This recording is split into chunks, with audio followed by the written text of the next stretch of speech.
누가복음 9장 28절에서 36절까지 말씀을 교독하겠습니다. 하나님의 말씀입니다.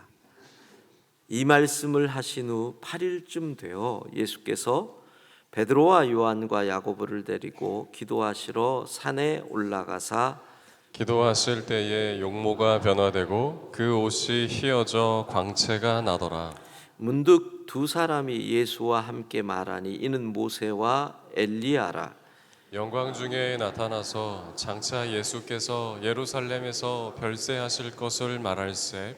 베드로와 및 함께 있는 자들이 깊이 졸다가 온전히 깨어나 예수의 영광과 및 함께 선 두 사람을 보더니 두 사람이 떠날 때에 베드로가 예수께 여짜오되 주여 우리가 여기 있는 것이 좋사오니 우리가 초막 셋을 짓되 하나는 주를 위하여 하나는 모세를 위하여 하나는 엘리야를 위하여 하사이다 하되 자기가 하는 말을 자기도 알지 못하더라. 이 말할 즈음에 구름이 와서 그들을 덮는지라.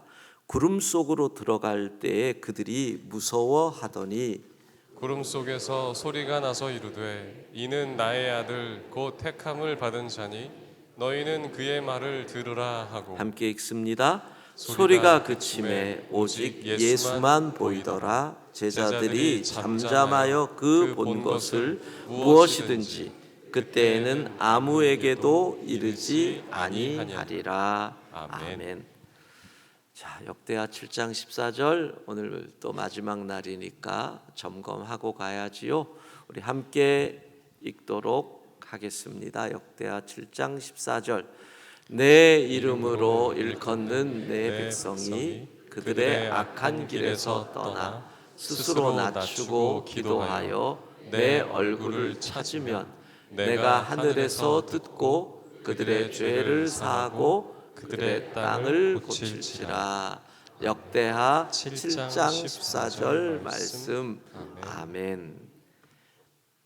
좀 외워보십시오. 시간을 드릴게요.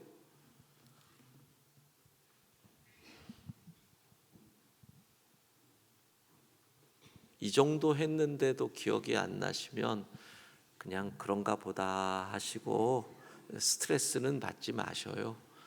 그냥 읽으시면 되니까. 예, 우리 같이 내 이름으로 일컫는 내 백성이 그들의 악한 길에서 떠나 스스로 낮추고 기도하여.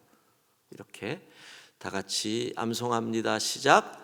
내 이름으로 일컫는 내 백성이 그들의 악한 길에서 떠나 스스로 낮추고 기도하여 내 얼굴을 찾으면 내가 하늘에서 듣고 그들의 죄를 사하고 그들의 땅을 고칠지라. 역대하 7장 14절 말씀. 아멘. 예. 자, 지난 30일간의 말씀을 좀 정리를 해 보겠습니다. 30일간 긴 거를 짧은 시간에 정리를 할 거니까 잘 귀를 기울여 주십시오. 하나님이 모세를 통하여 성막을 만들게 하신 이유가 무엇일까요? 다윗과 솔로몬을 통하여 성전 건축을 허락하신 이유가 무엇일까요? 포로로 끌려왔던 유대 백성들을 다시 돌려보내며 고레스 왕의 마음을 움직이셔서 그래서 스룹바벨 성전을 건축하게 하신 이유가 무엇일까요? 그것은 성전의 의미가 무엇이냐? 성전은 하나님을 만나는 곳이지요. 그러니까 그곳에서 너희가 나를 만나자. 그런데 하나님을 만날 자격이 있어야 되잖아요. 그래서 성전에서 하나님을 만나기 위해서는 꼭 뭐가 필요해요? 속죄 제사가 필요한 거죠. 나를 만날 자격을 갖추고 그곳에서 나를 만나자. 학계를 통해서 중단된 스룹바벨 성전을 격려해서 다시 시작하게 하신 이유도 그곳에서 나를 만나야 하니까. 그러니까 이 시대의 언어로 성전 건축이라고 말을 하면 하나님을 온전히 예배하기 위하여, 그러니까 구약의 성전을 건축하라, 이것을 우리가 이 시대의 말로 그대로 받아들이면 하나님을 온전히 예배하기 위하여, 이렇게 되는 것입니다. 자, 그런데 역사적 시대적 상황 속에서 무엇이 문제입니까? 출애굽한 이스라엘 백성들이 그동안 살았던 400년 동안 그들이 완전히 물들어 있었던 애굽의 문화입니다. 애굽의 문화는 뭐예요? 눈에 보이는 신. 신이 눈에 보여야 되는 거예요. 물론 그들은 하나님에 대해서 교육을 받았을 겁니다. 아무리 교육을 받아도요, 문화라는 것은 우리가 가르치는 것을 잡아먹습니다. 여러분이 자녀들에게 아무리 말씀을 가르쳐도 6일간 세상의 문화에서 하루 또는 1시간 가르치는 것이 이기기는 참 어렵습니다. 왜 우리가 영어를 못하는 줄 아세요? 영어를 잘하려니까 미국에서 조금 살아보니까 눈에 영어의 글이 보여야 됩니다. 귀에 영어로 말하는 소리가 들려야 됩니다.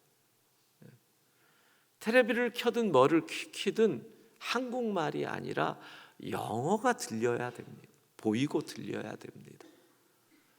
그러면 우리나라에서 영어 공부가 어려운 이유 중에 하나가 그렇잖아요.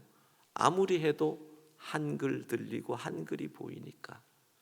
아무리 신앙 교육을 받아도 내가 일하는 곳에서 사방에 눈에 보이는 신입니다. 들리는 소리가 그 신을 찬양하는 소리가 들립니다. 안식일 하루 교육을 받는다고, 그 교육이 제대로 되지도 않았을 텐데, 그 시절은 아직 율법이 있지 않던 시대니까 그 신앙을 지키기 어려운 거죠. 그러니까 이들은 눈에 보이는 신을 요구하는 겁니다. 여러분, 그래서 여기서 나오는 것이 무엇이냐면 혼합주의가 나오는 겁니다. 금송아지를 만들고 거기에다가 이름표를 붙입니다. 여호와. 그러면 금송아지가 여호와가 되는 건가요? 근데 그게 하나님이 되는 거죠. 섞어짬뽕을 만들어 버리는 겁니다. 하나님이라는 이름을 붙이지만 애굽의 신을 섬기는 거죠. 이 혼합주의가 생기는 겁니다. 여러분, 내 마음대로 봉사하면서 신앙이라는 이름을 붙이면 그게 신앙이 되는 건가요? 내 마음대로인데 아닌 것과 같다는 겁니다. 자, 그러다 보니까 눈에 보이는 하나님을 믿어왔던 이들이 눈에 보이지 않으니까 어떤 일들이 생깁니까? 두려움이 생깁니다. 모세라도 보여야 되는데 안 보이니까, 그래서 자꾸 보이는 것을 만들어 달라. 두려움이 생깁니다. 그 두려움 속에서 스룹바벨 성전은 16년간 공사를 중단하게 됩니다. 그 두려움 때문에 계속 고난을 당하면서도 72년 동안 성벽 공사가 중단이 됩니다. 눈에 보이지 않으니까 두렵다는 겁니다. 그래서 오늘날 우리도 자꾸 눈에 보이는 증거를 찾으려고 합니다. 하나님이 계시다면 이 병이 낫게 해 주십시오. 하나님이 계시다면 이번 우리 아들 승진되게 해 주십시오. 하나님이 계시다면 우리 아이 합격하게 해 주십시오. 눈에 보이는 증거를 계속 찾는 신앙, 이게 뭡니까? 애굽의 문화가 우리를 물들이는 겁니다. 그러다 보니까 결국은 어떻게 되느냐, 하나님이 주신 은혜를 하나님을 배신하는 재료로 씁니다. 눈에 보이는 걸 자꾸 찾으니까. 이스라엘 백성들은 노예로 400년을 살다가 그들의 생애에 생전 처음 은혜라는 걸 맛봅니다. 출애굽할 때 어떻게 해요? 애굽 사람들에게 요구하는 은금패물을 다 받아갈 수 있게 하시고, 그 성경 구절에 정확히 은혜라는 단어가 사용이 됩니다. 하나님은 왜 그들에게 은혜를 맛보게 하십니까? 광야 생활은 은혜 없이는 안 되거든요. 그러니까 너희에게 이렇게 수고하고 땀 흘린 것에 10분의 1도 못 거두며 살았던 노예 생활을 했던 그들에게 값없이 주는 은혜를 맛보게 하면서 광야 생활도 내가 만나와 메추라기와 같은 은혜로 너희를 먹일 것이다, 은혜의 맛보기를 보여준 것인데, 그들은 그 은혜의 맛보기로 뭘 만듭니까? 금송아지를 만듭니다. 하나님이 주신 은혜가 하나님을 배신하는 재료가 됩니다. 하나님이 주신 부가 금송아지가 됩니다. 하나님이 주신 자녀가 금송아지가 됩니다. 하나님이 주신 은혜가 어느 순간 하나님을 대신하는 자리를 차지합니다. 그것이 뭐까지도? 성전까지도. 하나님을 만나는 성전이 하나님을 대신하는 우상이 될 때 우리 주님이 뭐라 그러셔요? 헐어라, 헐어라, 그렇게 얘기하는 겁니다. 자, 바로 그때 뭐라고 얘기를 합니까? 장신구를 떼어내라. 장신구를 떼어내라. 눈에 보이지 않는 하나님을 예배하려면 어느 순간 은혜로 얻은 것이 하나님 자리를 대신 차지하고 있는 그것을 떼어내야 한다는 겁니다. 이게 회개입니다. 장신구를 떼어내라. 하나님이 하나님 되시게 해라. 그 상황에서 모세는 장신구를 떼어내며 무엇을 요청합니까? 하나님, 영광을 보여 주옵소서. 눈에 보이지 않는 하나님을 온전히 신뢰하려면 영광을 체험해야 됩니다. 그것이 무엇입니까? 예배의 영광입니다. 예배를 통해서 하나님을 누리게 되면 우리는 눈에 보이지 않는 그분을 온전히 체험하게 되며 그 하나님을 신뢰할 수 있게 된다는 것입니다. 그러니까 다윗이 성전을 준비한 것도 하나님을 온전히 예배하기 위해서, 솔로몬이 하나님의 전을 건축한 것도 하나님을 온전히 예배하기 위해서. 마찬가지입니다. 우리가 새 예배당을 건축하는 이유도 하나님을 더 잘 예배하기 위해서. 그것이 가장 핵심인 줄로 믿습니다. 더 잘 예배하기 위해서. 자, 오늘 본문으로 들어갑니다. 오늘 본문을 이렇게 이야기하겠습니다. 변화산 예배당에서 드리는 예배. 변화산 예배당에서 드리는 예배입니다. 변화산 예배당에서 이렇게 되어 있습니다. 주님이 그곳에서 기도하실 때 용모가 변화됐다. 그리고 문득 두 사람이 예수와 함께 말했는데 이는 모세와 엘리야다. 모세와 엘리야.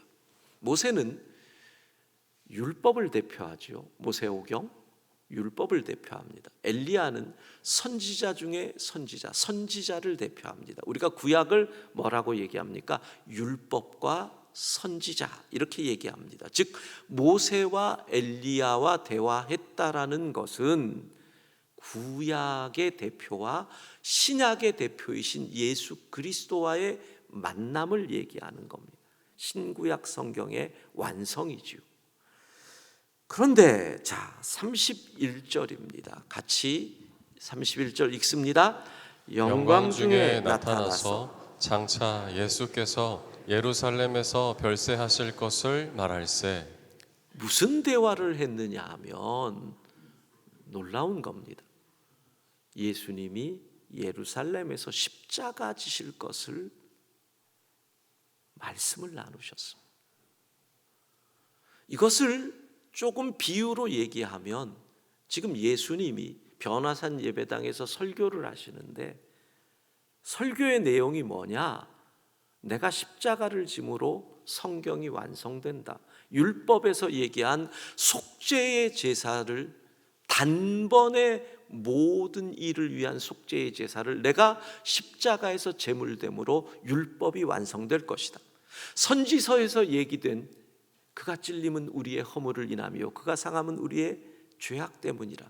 이 말씀이 우리는 양 같아서 다 그릇 행하여 각기 제 길로 갔거늘 여호와께서 우리 무리의 죄악을 그에게 담당시키셨다. 선지서에서 말씀하셨던 이 일들이 이제 십자가를 통하여 이루어질 것이다 라고 하는 설교를 한 겁니다. 그런데 여기서 우리는 또 하나의 교훈을 얻습니다. 32절인데 이렇게 되어 있습니다. 베드로와 함께 있는 자들이 깊이 졸다가 설교 시간에 졸면 안 된다. 여러분 이거 제가 농담처럼 얘기했지만 이 내용이 왜 이것이 십자가라고 하는 내용이라고 말하는 근거가 있습니다. 28절을 보면 이렇게 돼요. 시작이 변화산 예배당의 사건이 이렇게 시작합니다. 이 말씀을 하신 후 8일쯤 돼요. 왜 누가는 굳이 이 말씀을 하신 후라 그랬을까요? 이 말씀은 뭐예요? 그 위에 있잖아요. 그 위에 있는 게 뭐예요? 인자가 고난을 받고 장로들과 대제사장들과 서기관들에게 버림받아 죽임을 당하고 3일 만에 살아난다. 아무든지 나를 따라오려거든 자기를 부인하고 자기 십자가를 지고 나를 따를 것이라. 주님이 이 말씀을 하셨다는 거예요. 이 말씀을 굳이 왜 누가는 그 앞에 그런 설명을 붙였냐 이거예요. 십자가의 말씀을 하신 후에 변화산에 올라가서 모세와 엘리야와 함께 율법과 선지자의 완성이 이루어질 십자가를 죽음을 영광 중에 나타나서 장차 예수께서 예루살렘에서 별세하실 것을 말씀하신 거예요. 그런데 왜 제가 설교 중에 졸지 말라 그랬느냐? 이 십자가의 의미를 얘기하는데 베드로가 졸았으니 주님 십자가 지실 때 도망간 거잖아요. 설교 시간에 졸면 도망가요? 이런 교훈을 얻으셔야 되는데 보세요. 결정적인 순간에 베드로는 잤어요. 겟세마네 동산에서 주님이 이 잔을 내게서 할 때도 잤어요. 변화산에서 십자가를 이야기하고 죽음을 얘기할 때도 잤어요. 그 결과가 뭐예요? 십자가 앞에서 도망가게 되죠. 그리고 34절입니다. 변화산 예배당의 예배. 구름이 와서 그들을 덮는지라 말씀드렸죠. 구름은 하나님의 임재를 상징한다. 그 예배 시간에 하나님의 임재가 임하는. 그럼 뭐예요? 하나님의 임재 앞에서 인간은 두려워 떠는 거죠. 예배는 하나님의 임재 속에서 경외라고 하는 마음, 두려움이 떨림이 있는 시간입니다. 그리고 35절 구름 속에서 소리가 나서 이는 나의 아들 곧 택함을 받은 자니 너희는 그의 말을 들으라. 예수님이 설교하셨어요. 예배 시간에. 예배의 결론이 뭐예요? 들은 말씀대로 살아라. 예수님의 말씀대로 살아라. 예수의 말씀을 들어라. 말씀을 들었으면 말씀대로 살아라. 이렇게 나오잖아요. 그리고 36절 이렇게 나와요. 오직 예수만 보이더라. 이 예배를 통해서 오직 우리 주 예수 그리스도만 바라볼 수 있기를 바랍니다. 이게 예배의 결론인 거예요. 예수 말씀을 듣고 예수님을 바라보고 예수님을 담는 것, 이게 예배가 되는 거예요. 자, 성전. 왜 이스라엘 백성들에게 눈에 보이는 성전을 허락해요? 그들이 눈에 보이는 걸 자꾸 찾으니까, 그러면 여기서 나를 만나자, 성전을 허락하신 거잖아요. 그곳에서 하나님을 만나는데, 하나님을 만날 자격, 아까 말씀드렸죠, 속죄제를 드리고 번제를 드리고 하나님을 만나게 하셨어요. 그런데 어느 날 이 성전이 우상이 돼버려요. 하나님 자리를 대신 차지해요. 성전이 우리를 지켜준다. 여러분, 이게 말이 되냐고요. 건물이 어떻게 우리를 지켜요? 그러니까 이 성전을 헐어라. 그러면 어디서 하나님을 만나요? 예수님이 내가 성전이다. 그렇잖아요. 예수 그리스도를 통해서 하나님을 믿고 하나님의 자녀가 되고 예수 그리스도의 이름으로 기도하고 예수 그리스도의 십자가의 보혈로 죄 사함을 받고, 그러니까 예수 그리스도를 통해서 우리가 하나님을 만나니까 맞는 거잖아요. 예수님이 곧 성전이시다. 그런데 거기서 한 걸음이 더 나아가는 거잖아요. 너희가 예수님을 믿는 것은 무엇으로 가능하다? 성령이 아니고서는 누구든지 예수를 주라 하실 수 없다. 성령을 통해서 예수를 믿게 되면서 예수님, 우리 안에 성령이 거하시니 너희가 곧 성전이라. 우리가 곧 성전이 되는 거예요. 자, 성전은 뭐라고요? 하나님을 만나는 곳. 여기서 뭐가 나와요? 삶의 예배자가 나오죠. 무슨 뜻이에요? 여러분의 삶의 자리에서 성전의 역할을 하는 것. 성전의 역할이 뭐예요? 내 주변의 사람들이 나를 통해서 하나님을 만나는 게 성전이잖아요. 학교에서 내 친구들이 나를 통해서 하나님을 만나야지요. 직장에서 동료들이 나를 통해서 하나님을 만나야지요. 내가 성전된 역할을 하는 거 아닙니까? 그러면 그게 뭐예요? 삶의 예배자. 이해가 되세요? 이 흐름이? 베드로가 있는 건가요? 깊이 졸매? 이해가 되시죠? 예. 이게 30일의 지금 내용을 제가 요약하는 거잖아요. 그러니까 여기서 이렇게 나와요. 33절 같이 읽습니다. 두 사람이 떠날 때 베드로가 예수께 여짜오되 주여, 우리가 여기 있는 것이 좋사오니 우리가 초막셋을 짓되 하나는 주를 위하여, 하나는 모세를 위하여, 하나는 엘리야를 위하여 하사이다 하되 자기가 하는 말을 자기도 알지 못하더라. 우리는 늘 어디에 있으려 그래요? 성전 안에 있으려 그래요? 초막셋을 지으려 그래요? 아니다. 가라. 주일에 예배를 드리고 이곳에서 예수 그리스도의 말씀, 구약의 율법의 말씀, 엘리야 선지서의 말씀을 듣고 은혜를 받고, 그 다음에 이 초막을 벗어나야 돼요. 밤 깊도록 동산 안에 주와 함께 있으려 하나 괴로운 세상에 할 일 많아서 날 가라 명하신다. 성전 안에 사는 것이 아니라 삶의 자리로 가서 너희가 그 자리에서 성전 되는 것, 삶의 예배자 되는 것, 이것이 우리의 사명인 줄로 믿습니다. 여러분, 예배는 성전 대신 예수 그리스도를 바라보고 예수 그리스도의 말씀을 듣고 그 말씀에 순종해서 예수님을 닮아가게 하고, 그 예수님 닮은 우리가 성전이 되어 삶의 자리를 예배자로 살아갈 수 있는 힘을 공급하는 것. 그게 뭐예요? 하나님의 영광을 체험하는 것. 주일 예배를 통해서 은혜 받고 힘 얻어서 세상에 나가 삶의 예배자, 성전될 수 있기를 주의 이름으로 축복합니다. 왜 우리가 새 예배당을 건축해요? 더 잘 예배 드리려고. 그래서 그 예배를 통해서 하나님의 영광을 누리고 예수님을 닮아서 우리의 자녀들을 예수님 닮도록 다음 세대를 교육하고 훈련시켜서 이 세상에서 성전된 삶을 살기 위해, 삶의 예배자 되도록 하기 위해 우리가 새 예배당을 건축하는 것입니다.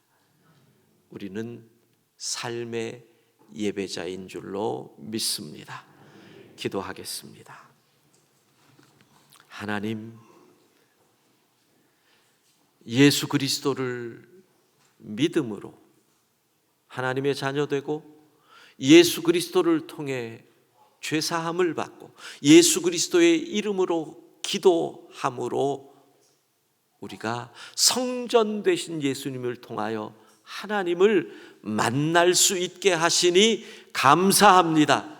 성령의 역사로 우리가 예수 그리스도를 구주로 삼음으로 우리가 성전되어 삶의 자리에서 내 주변에 있는 사람들이 우리를 통해서 하나님을 만나는 성전, 삶의 예배자 되게 하시니 감사합니다. 오늘도 이 예배를 통하여, 기도를 통하여, 찬양을 통하여 은혜 받고 하나님의 영광을 누림으로 세상에서 삶의 예배자 될 수 있는 힘을 얻게 하옵소서. 하나님, 부활주일입니다. 우리가 모두 모여 부활하신 주님을 기뻐하며 찬양할 때 하나님 영광 받으시고 부활의 감격이 우리 가운데 넘치는 예배 되게 하여 주옵소서.